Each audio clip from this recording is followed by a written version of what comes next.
दोस्तों रेजिस्टेंस के इंपॉर्टेंट प्रश्न हैं जो कि एग्ज़ाम में पूछे गए हैं।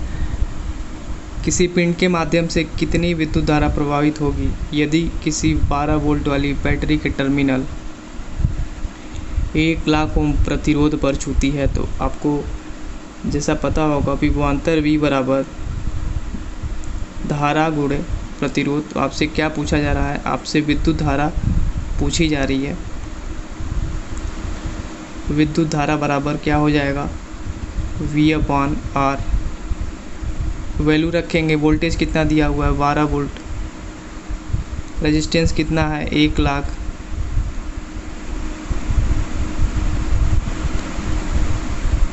सॉल्व करेंगे कितना आपका आंसर आ जाएगा 1.2 इंटू 10⁻⁻⁴। करेक्ट आंसर आपका ऑप्शन नंबर सी हो जाएगा।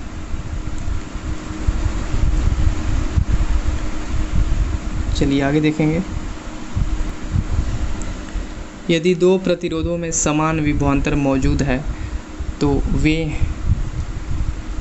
हैं अत्यधिक विद्युत चुम्बकीय, समांतर में जुड़े हैं, अत्यधिक प्रक्रियाशील या फिर श्रृंखला में जुड़े हैं। ये भी क्वेश्चन ग्रुप डी में पूछा गया है। तो दोस्तों प्रतिरोधक 2 सिरों वाला वैद्युत अवयव है जिसके सिरों के बीच विभवांतर उससे बनने वाली तात्कालिक धारा के समानुपाती होता है। और यदि दो प्रतिरोधकों में समान विभवांतर मौजूद है तो वे समांतर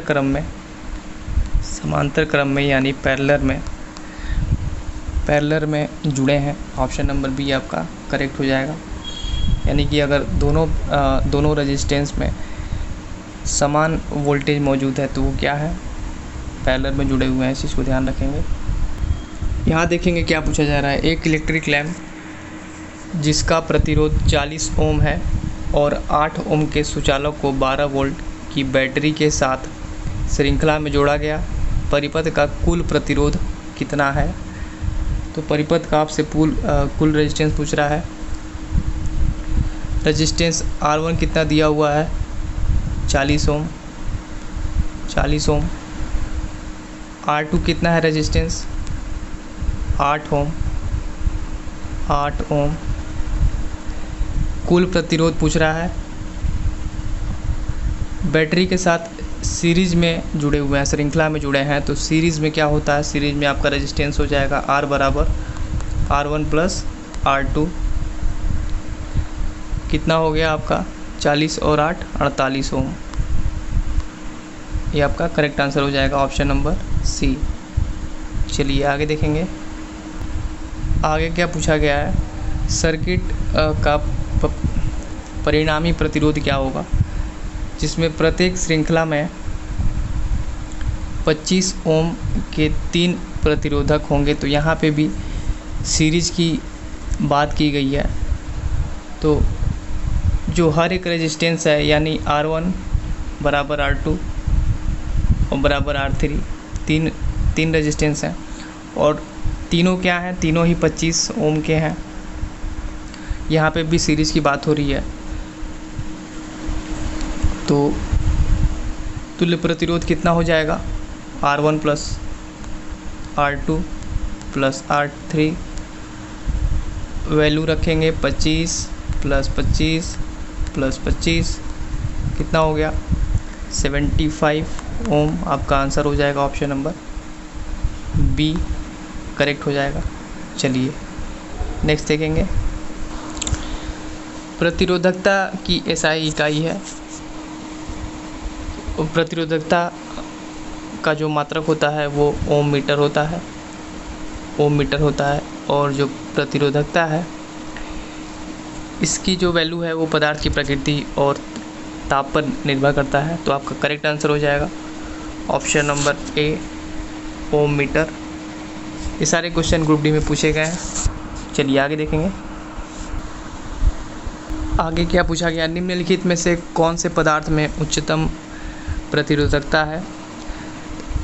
एबोनाइट हो जाएगा। एबोनाइट का जो प्रतिरोधकता है 10⁻12 से 10⁻13 होता है।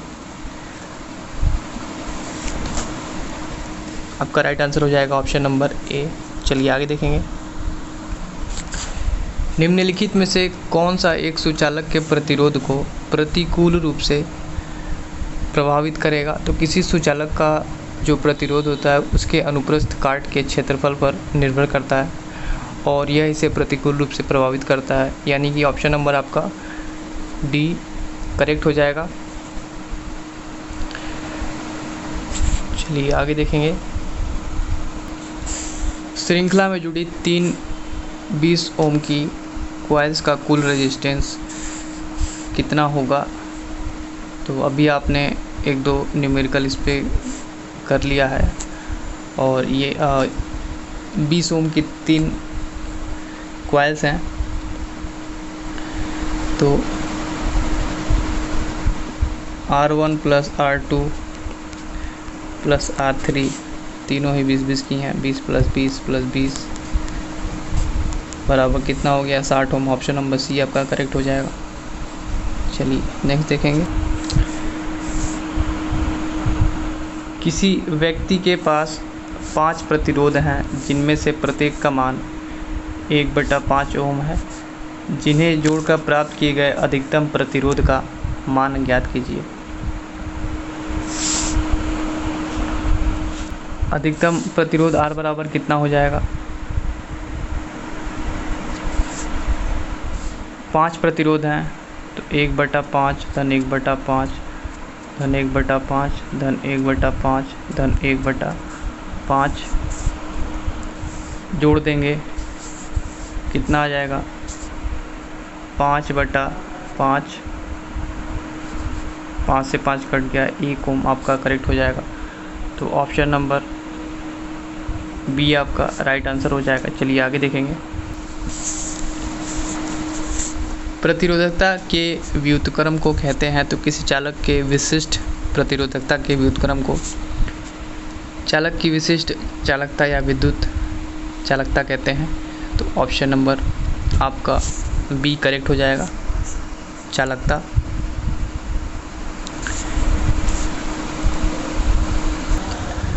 आगे देखेंगे। संकेत आपको दे रखा है का उपयोग किसी विद्युत सर्किट में डैश के लिए किया जाता है। तो ये जो संकेत है इसका उपयोग विद्युत सर्किट में रियोस्टेट के लिए किया जाता है। रियोस्टेट एक प्रकार का वेरिएबल रेजिस्टेंस है, इस चीज़ को ध्यान रखेंगे। वेरिएबल रेजिस्टेंस यानी परिवर्तनीय प्रतिरोध होता है। जैसा कि नाम से ही पता चल रहा है वेरिएबल रेजिस्टेंस, जिससे किसी भी विद्युत परिपथ में लगाने पर इससे परिपथ का जो रेजिस्टेंस है बढ़ाया या फिर घटाया जा सकता है और इसकी सहायता से सर्किट में करंट के मान को भी कम या ज़्यादा किया जा सकता है। तो इसे धारा नियंत्रक भी कहा जाता है। धारा नियंत्रक आपका करेक्ट आंसर हो जाएगा, ऑप्शन नंबर ए। चलिए आगे देखेंगे। यहाँ क्या पूछा गया है? जब तार की लंबाई दोगुनी की जाती है तो एमीटर की रीडिंग डैश कम हो जाती है। तो आपका राइट आंसर हो जाएगा ऑप्शन नंबर बी, आधी कम हो जाती है। जब तार की लंबाई दोगुनी की जाती है तो एमीटर की जो रीडिंग है